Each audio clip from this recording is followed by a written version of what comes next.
السلام علیکم، آپ دیکھ رہے ہیں ٹاپ 10 نیوز۔ آئیے نظر ڈالتے ہیں آج کی 10 بڑی خبروں پر۔ پیٹرولیم مصنوعات کی قیمتوں میں بڑا اضافہ، حکومت نے پٹرول اور ڈیزل کی قیمتوں میں رد عمل کا اعلان کر دیا۔ نئی قیمتوں کا اطلاق آج رات 12 بجے ہونے کا امکان ظاہر کیا گیا ہے۔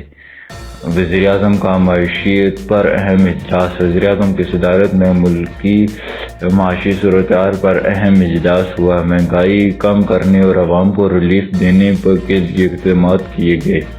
سیکورٹی فورسز کا دہشت گردوں کے خلاف آپریشن۔ خیبر پختونخوا کے مختلف علاقوں میں سیکورٹی فورسز کے بڑے آپریشن کیا گیا۔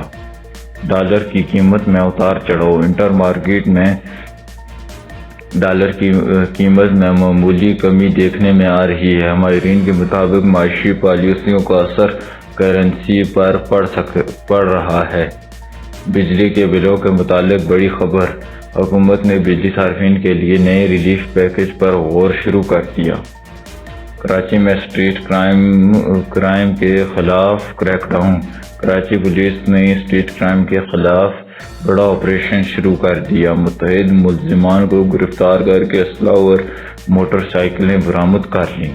سونے کی قیمت ایک بار پھر اضافہ۔ پاکستان میں سونے کی فی تولہ قیمت میں ریکارڈ اضافہ۔ عالمی مارکیٹ میں سونے میں اضافے کے باعث مقامی مارکیٹ میں بھی متاثر ہوئی۔ رمضان بازاروں میں عوام کا رش۔ رمضان المبارک کے باعث بازاروں میں خریداری کا رش بڑھ گیا۔ عوام نے اشیاء خورد و نوش کی قیمتوں پر اضافے پر تشویش کا اظہار کیا۔ پاکستان کرکٹ ٹیم کی نئی تیاری۔ پاکستان کرکٹ ٹیم آئندہ سیریز کی تیاریوں میں مصروف ہے۔ مزید تازہ اپڈیٹس کے لیے ٹاپ 10 نیوز کو سبسکرائب کریں۔